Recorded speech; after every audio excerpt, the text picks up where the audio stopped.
povurlarni deyman, zo'r deyman, sadaqai joriyasi bor deyman. Nima deydi ular? Bizga kelib yeyotgan mijoz, aytaylik pulini to'ladi, pizzasini zakaz qildi, oldi, yedi, ketdi, to'g'rimi?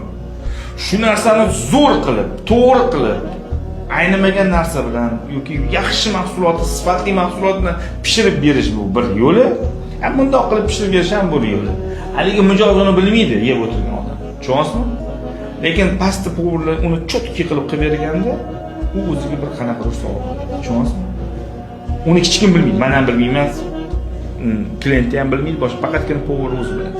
Uni o'zini mizoniga qo'yadi. Sababi mana mahsulotni cho'tki qilib bersangina bu ish ishlaydi. Men shunga ishonaman. Va bu ishlaydigan narsa, bilasizmi? Bu uzoq muddatda bu Xudo xolasa o'z natijasini beradi. Baribir ham odamlar bu bitta keladi, ikkita keladi, 10 ta keladi, 20 ta keladi, keyin tushunib yetadi. Abba deydi, mana bunday sifat bor ekan. Har gal kelsang mijoz toza, har gal kelsang mijozli sifat mana shunaqa. Tegi sir 100 ming bo'lsa ham narxi shunaqa ekan dedi, 200 ming bo'lsa ham shunaqa ekan. To'g'ri, boshqalarning sal qimmatroq, lekin sifat biz uchun